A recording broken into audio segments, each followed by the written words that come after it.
आज हम आपका चैप्टर नंबर 4 जिसका नाम है क्वाड्रेटिक इक्वेशन वो स्टार्ट करने जा रहे हैं। इसकी वेटेज बेटा 8 नंबर की है। बहुत ही इंपॉर्टेंट चैप्टर है और बहुत बड़ी वेटेज है इसकी। 8 मार्क्स बहुत होते हैं। तो सबसे पहले समझते हैं कि व्हाट इज़ क्वाड्रेटिक इक्वेशन। थोड़ा इसका बेसिक पहले इसको समझते हैं, उसके बाद हम इसकी एक्सरसाइज करेंगे। तो क्वाड्रेटिक इक्वेशन है क्या, सबसे पहले हम इसको डिफाइन करते हैं। देखो, ऐसी इक्वेशन है जिसकी डिग्री 2 होती है। तो ये जो पॉलिनोमियल चैप्टर पढ़ा था हमने, तो वहाँ पे मैंने आपको बताया था कि क्वाड्रेटिक पॉलिनोमियल क्या है। तो वहाँ पे क्वाड्रेटिक पॉलिनोमियल था, यहाँ पे क्वाड्रेटिक इक्वेशन है। ठीक है, तो आपने क्या लिखना है, an equation whose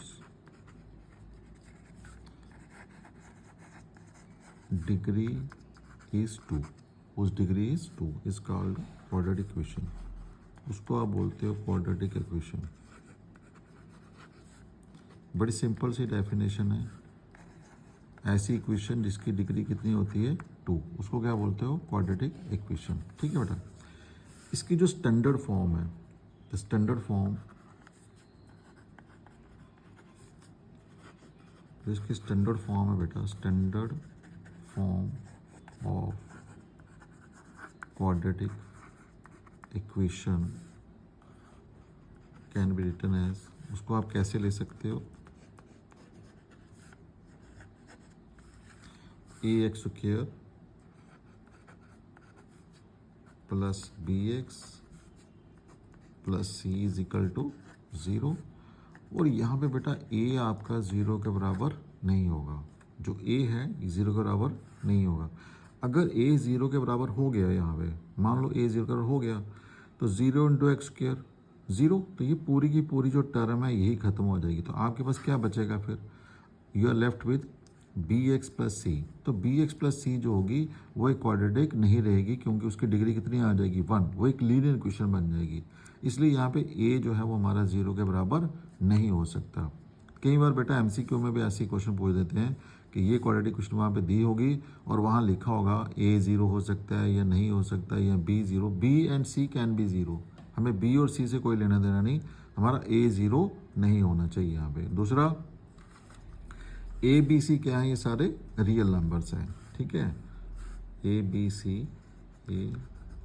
and C are कौन से नंबर्स हैं, ये रियल नंबर्स हैं। तो रियल नंबर्स का भी हमने पढ़ा था कि real number can be rational, can be irrational. तो ये रैशनल भी हो सकते हैं और इरेशनल भी हो सकते हैं। ए चाहे रूट वाले नंबर भी हो जाएं, चाहे फ्रैक्शन में आ जाएं, चाहे नेगेटिव आ जाएं, पॉजिटिव आ जाएं, तो सब चलेंगे बेटा। ठीक है, नेक्स्ट हमारे पास आता है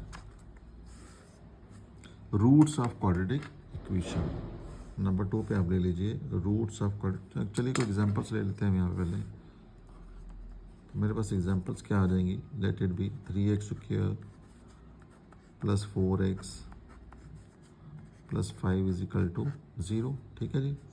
अब रूट वाला को ले लीजिए, रूट 3x² माइनस 1/2x, कोई फ्रैक्शन डाल दीजिए।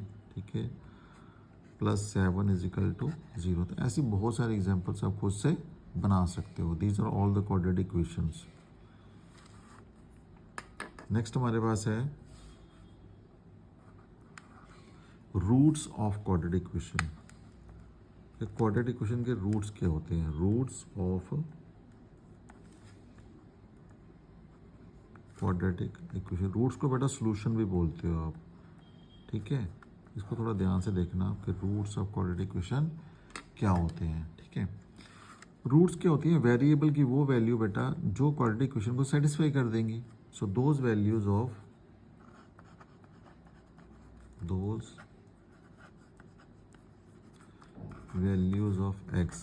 एक्स मेरा यहाँ पे वेरिएबल है। अगर वेरिएबल आप वाई लोगे तो वाई लिख देना। Those values of X that satisfy किसको सेटिस्फाई करेंगे, ये जो हमारे पास क्वाड्रेटिक इक्वेशन है, satisfy ax² plus bx plus c is equal to 0। इसको क्या बोलते हो, कॉल्ड रूट्स या solution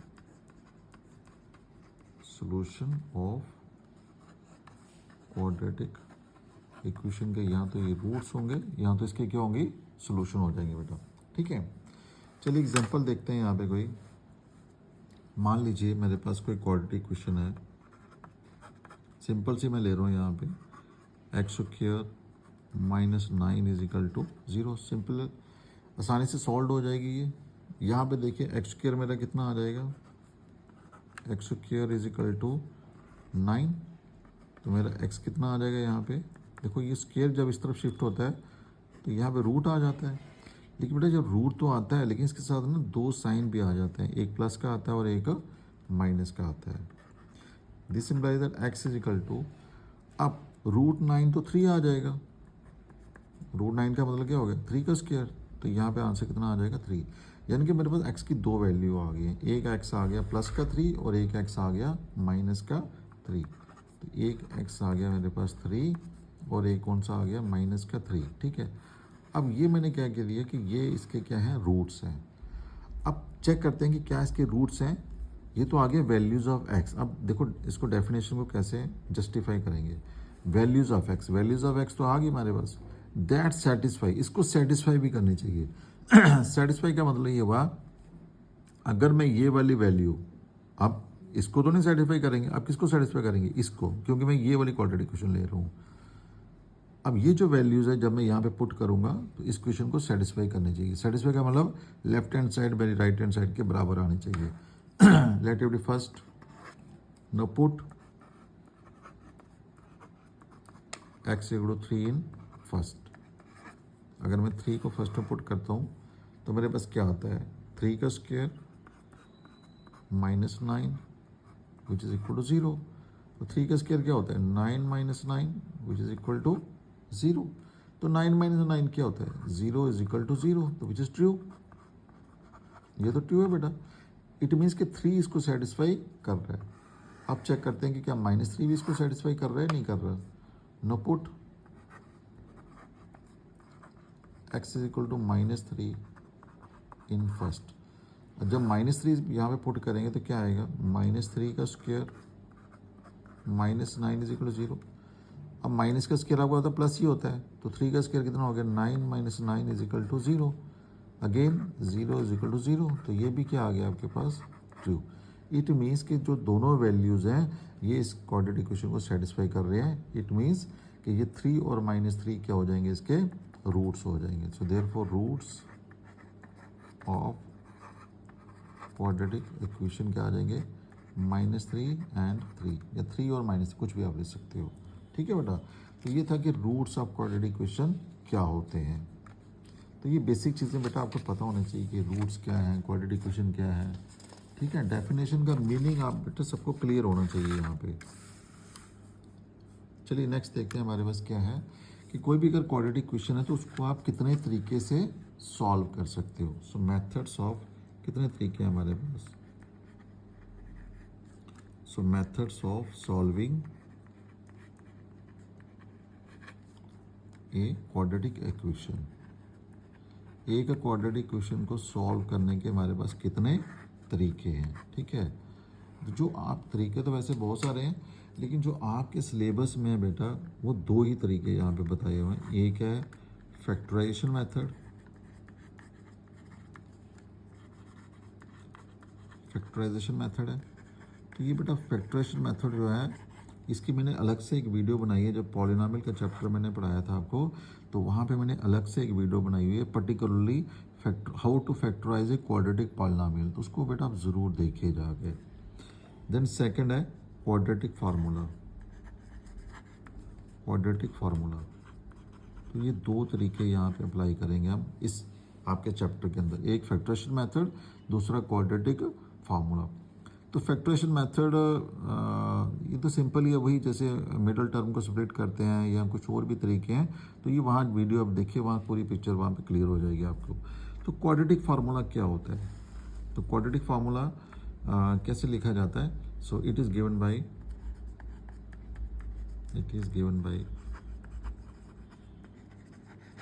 x is equal to -b plus minus under root b² -4ac upon बेटा पूरा लेना है, यहाँ से बी से शुरू करना है और एंड तक अपॉन 2a। कई बार बच्चे क्या करते हैं रूट के नीचे ऐसे 2a लिख देते हैं, तो ये गलत हो जाता है ये, ठीक है। ये आपके पास क्या आ गया, क्वाड्रेटिक फार्मूला, ठीक है। अब एक बहुत ही इंपॉर्टेंट टर्म है बेटा, यहाँ पे हम यूज़ करते हैं, इसका नंबर 3 लेते हैं, इसका नंबर 4 लेते हैं, that is the discriminant, that is very important, DISCRIMINANT, discriminant. तो डिस्क्रिमिनेंट क्या कहता है, किसे कहते हैं बेटा, ये जो एक्सप्रेशन है ना, ये जो रूट के अंदर जो एक्सप्रेशन लिखी हुई है b² - 4ac, इसी को बोलते हो डिस्क्रिमिनेंट, ठीक है। The expression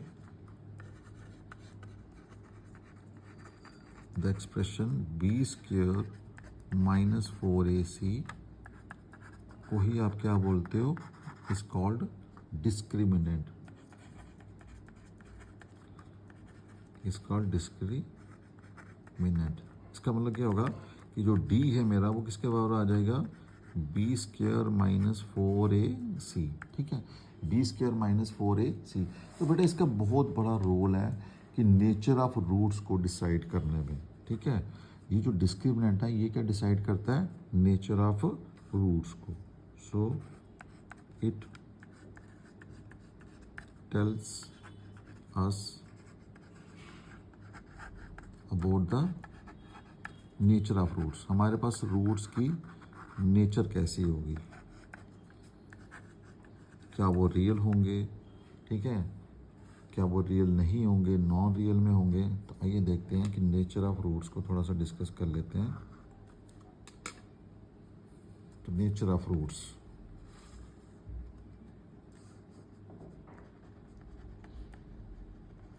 nature of roots, तो नेचर ऑफ रूट्स में बेटा रूट्स आपने देखना कि दो तरह के, या तो वो रियल होंगे या तो वो रियल नहीं होंगे, ठीक है। या तो वो रूट्स आपके पास क्या होंगे, रियल होंगे, और यहाँ क्या होंगे, नॉन रियल, मतलब ये रियल नहीं होंगे, ठीक है। अगर तो नॉन रियल आ गया आपके पास, फिर तो आपकी बल्ले बल्ले, फिर तो आपने कुछ नहीं करना यहाँ पे, ठीक है, फिर तो मज़े हैं आपके। बट अगर आपके पास रूट्स रियल आ गए तो फिर आपको निकालने पड़ेंगे आगे। तो निकालने का तरीका, आप फार्मूला भी यूज़ कर सकते हो या फैक्टराइजेशन मेथड भी यूज़ कर सकते हो, जैसा भी अकॉर्डिंग टू क्वेश्चन होगा वैसे ही चलना है आपने। सो नेचर ऑफ रूट्स में बेटा हम क्या करेंगे, यहाँ पे 3 केसेस हम डिस्कस करेंगे, ठीक है। सो केस नंबर 1, अब जैसे मैंने आपको बताया कि जो डिस्क्रिमिनेंट है ये किसके बारे में बता रहा है, नेचर ऑफ रूट्स के बारे में बता रहा है। तो अगर मेरा जो डिस्क्रिमिनेंट है, अगर मेरा जो डिस्क्रिमिनेंट है वो 0 से बड़ा आता है, ठीक है, जो भी यहाँ पे वैल्यू होगी वो वैल्यू पुट करेंगे हम। तो अगर वो वैल्यू क्या आती है, 0 से बड़ी आती है, 0 से बड़ी जो वैल्यू आएगी उसको क्या बोलोगे, पॉजिटिव, ठीक है। तो तब जो रूट्स मेरे पास होंगे, देन रूट्स और रियल भी होंगे और अनइक्वल होंगे, रियल होंगे और साथ में क्या होंगे, अनइक्वल होंगे, ठीक है। तो रूट्स कौन से होंगे, यही जो क्वाड्रेटिक फार्मूला आपका, यही आपके रूट्स बन जाएंगे, that is -b plus √b² - 4ac upon 2a। एक रूट ये बनेगा, दूसरा क्या बनेगा, -b, पहले प्लस लिया था अब माइनस ले लो, b² - 4ac अपॉन में क्या आ जाएगा, 2a। ये मेरे रूट्स बन जाएंगे, ठीक है। नो केस नंबर 2, अगर आपका जो d है, d का मतलब डिस्क्रिमिनेंट, अगर आपका जो डिस्क्रिमिनेंट है वो 0 आ जाता है, ठीक है, अगर आप वैल्यू पुट करते हो तो रिजल्ट क्या आता है, 0 आ जाता है। उस केस में भी आपके जो रूट्स होंगे वो रूट्स क्या आ जाएंगे, रियल रूट्स ही होंगे। लेकिन पहले केस में जैसे अनइक्वल आए थे, इस केस में क्या आ जाएंगे, इक्वल। रियल तो होंगे ही होंगे लेकिन साथ में क्या हो जाएंगे, इक्वल हो जाएंगे बेटा, ठीक है। देखो जब d 0 आ गया तो इट मीन्स कि जो रूट के अंदर वाली टर्म है वो सारी खत्म हो जाएगी, ये तो d है हमारा, ठीक है। तो बचा क्या हमारे पास, हमारे पास बचेगा -b/2a, और यहाँ पे भी क्या बचेगा, -b/2a, मतलब कि सेम रूट आएंगे हमारे पास, ठीक है। सेम रूट भी आप कह सकते हो, एक ही रूट आया समझ लो आपके पास, -b/2a, ठीक है। देन केस नंबर 3 आपके पास है ये बेटा मज़े वाला केस है आपका, अगर ये आ जाए तो आपकी बल्ले बल्ले। अगर डी आपका ज़ीरो से छोटा हो जाए, ज़ीरो से छोटे का मतलब क्या आ गया कि डी के जो भी आंसर आएगा वो नेगेटिव आ जाएगा अगर आपके पास आंसर, ठीक है जी। तो तब आपने क्या लिख देना है, देन रूट्स और नॉट रियल। तब बेटा आपके पास जो रूट्स होंगे वो रियल नहीं होंगे, तो आपने कुछ नहीं करना, बस इतनी लाइन लिख के क्वेश्चन को छोड़ देना है, ठीक है।